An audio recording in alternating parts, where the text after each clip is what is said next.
Hello दोस्तों, स्वागत है आप सभी का आज की इस क्लास में। दोस्तों, आज की इस क्लास में हम 5 ईयर प्लान्स कंप्लीट करेंगे जो आपके एसएससी जीडी 2026 के लिए एक इम्पॉर्टेंट टॉपिक है। अगर आपने ये टॉपिक कंप्लीट कर लिया तो इस टॉपिक से बनने वाले आप सभी क्वेश्चंस कर सकेंगे।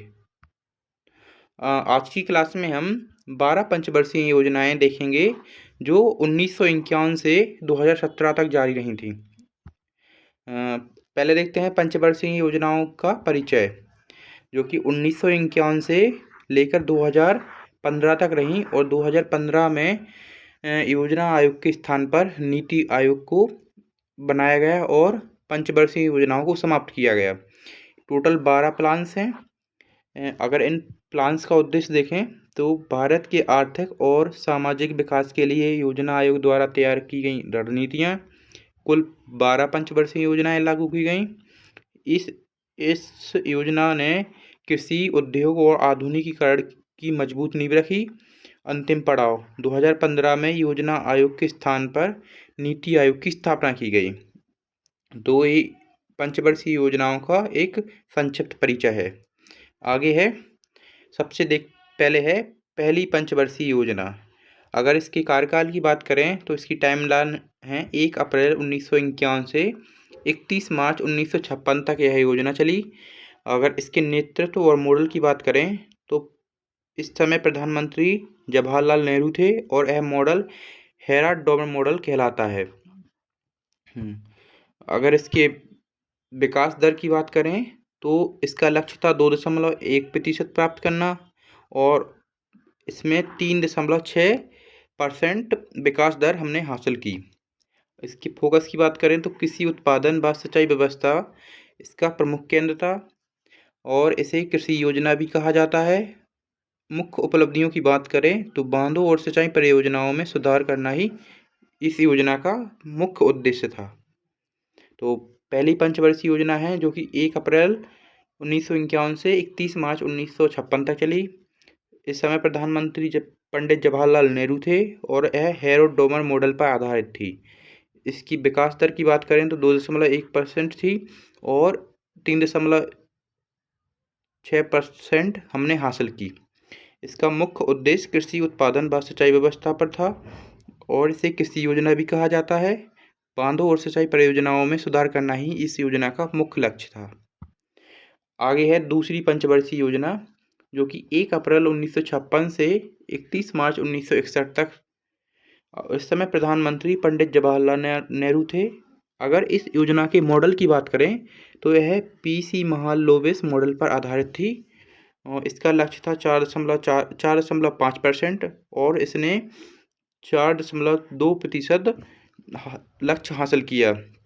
अगर इसकी फोकस की बात करें तो औद्योगिक उत्पादन व भारी और बड़े उद्योगों इसके मुख्य उद्देश्य थे। इसे औद्योगिक योजना के नाम से भी जाना जाता है। इस योजना को औद्योगिक योजना भी कहा जाता है। आगे है प्रमुख उपलब्धियां।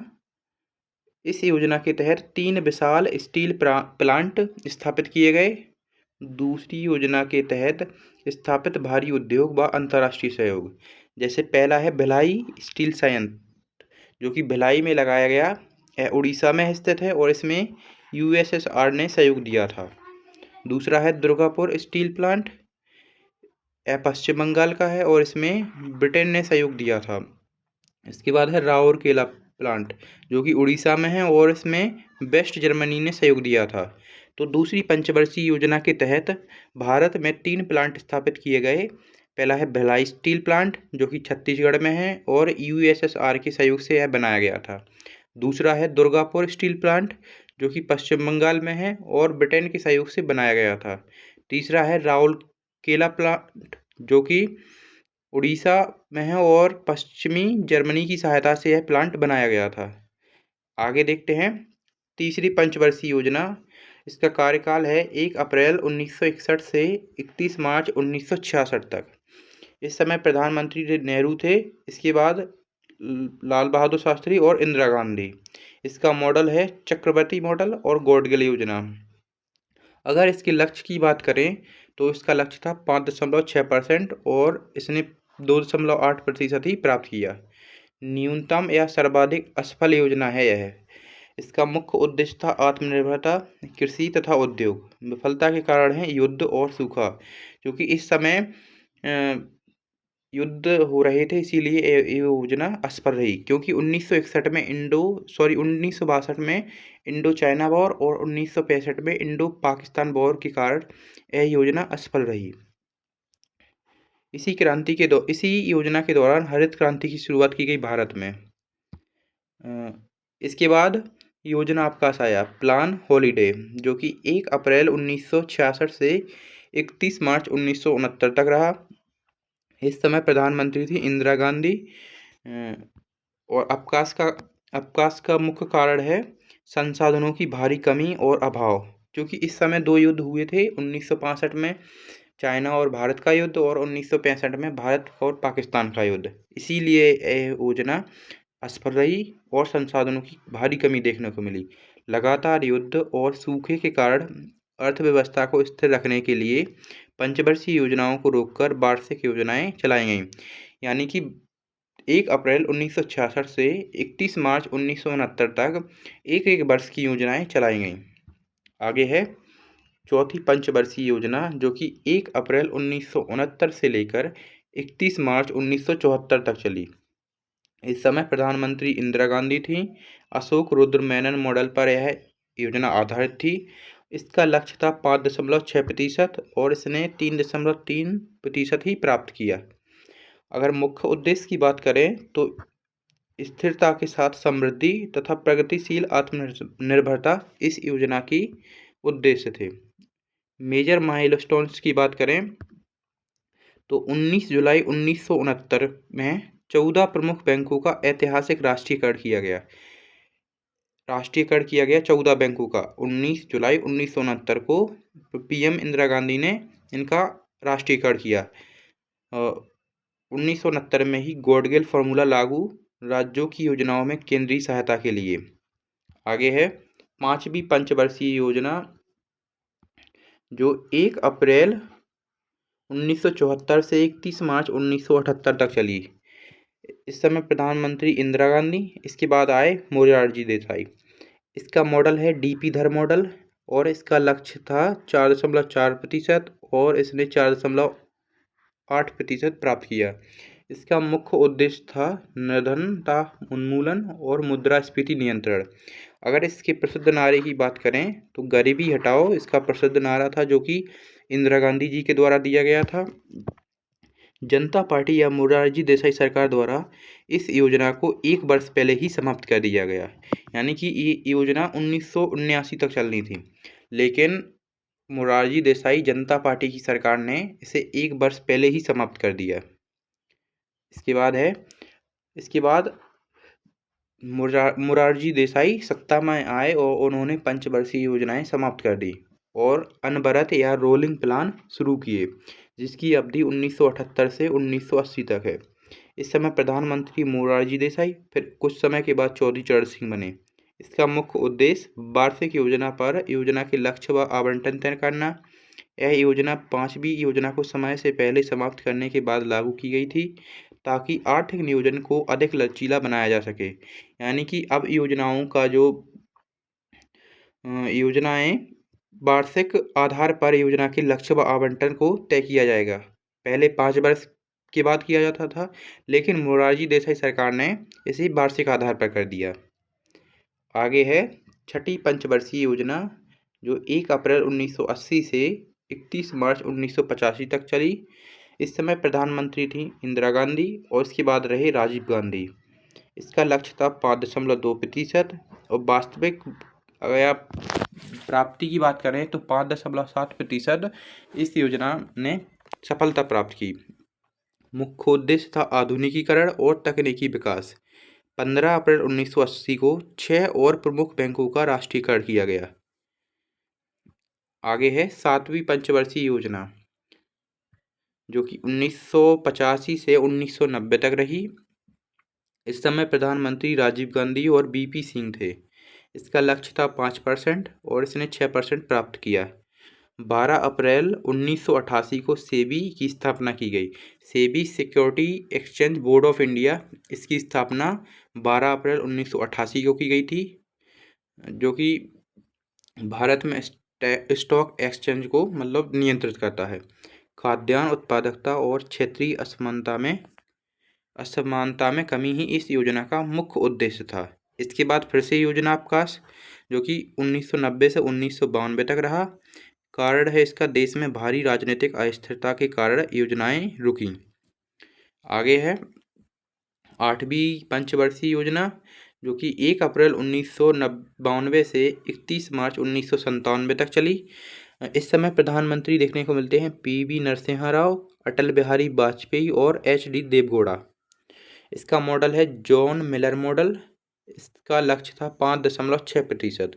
अगर इसके वास्तविक लक्ष्य की बात करें या प्राप्ति की, तो इसने 6.8% शानदार वृद्धि की और इसका मुख्य उद्देश्य था मानव संसाधन विकास। इस योजना का मुख्य उद्देश्य था विदेशी व्यापार व निवेश में अभूतपूर्व वृद्धि दर्ज की गई।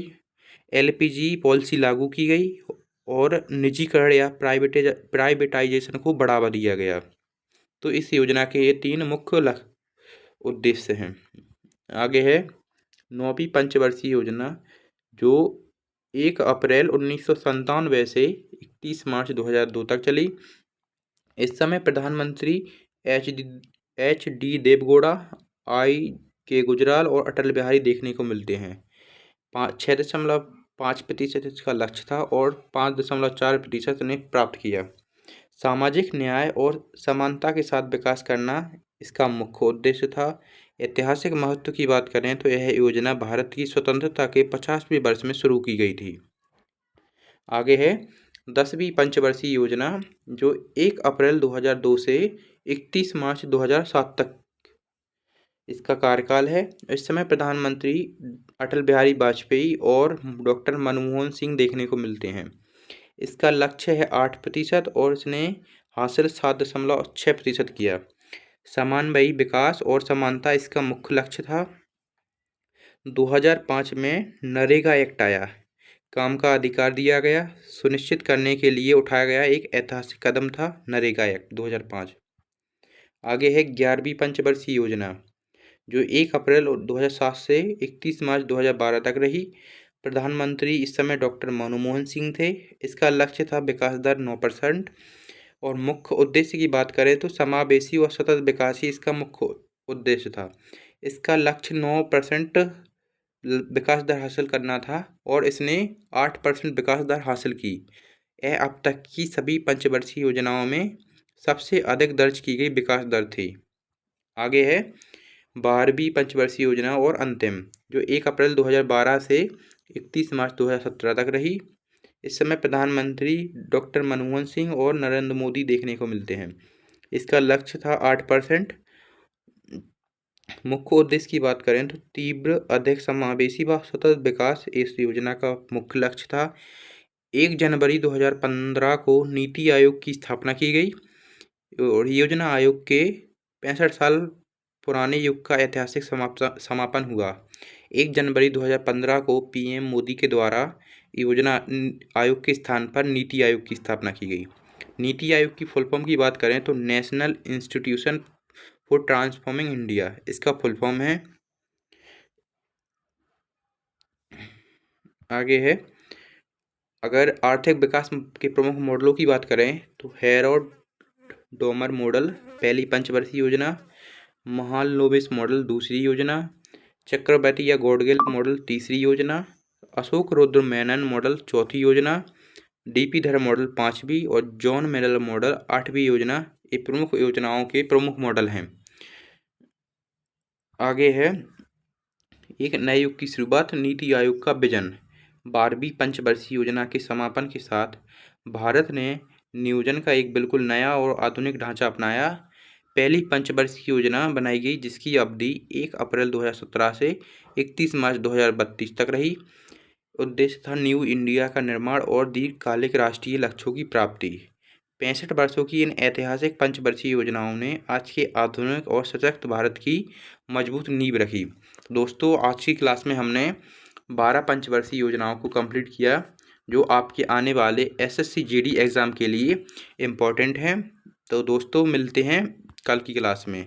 अगर आपको सेशन पसंद आया है तो सेशन को लाइक कीजिए। अगर आपको ये बोर्ड पीएनजी चाहिए तो कमेंट कर देना, आपको टेलीग्राम चैनल की लिंक मिल जाएगी। तो मिलते हैं कल की क्लास में। जय हिंद, जय भारत।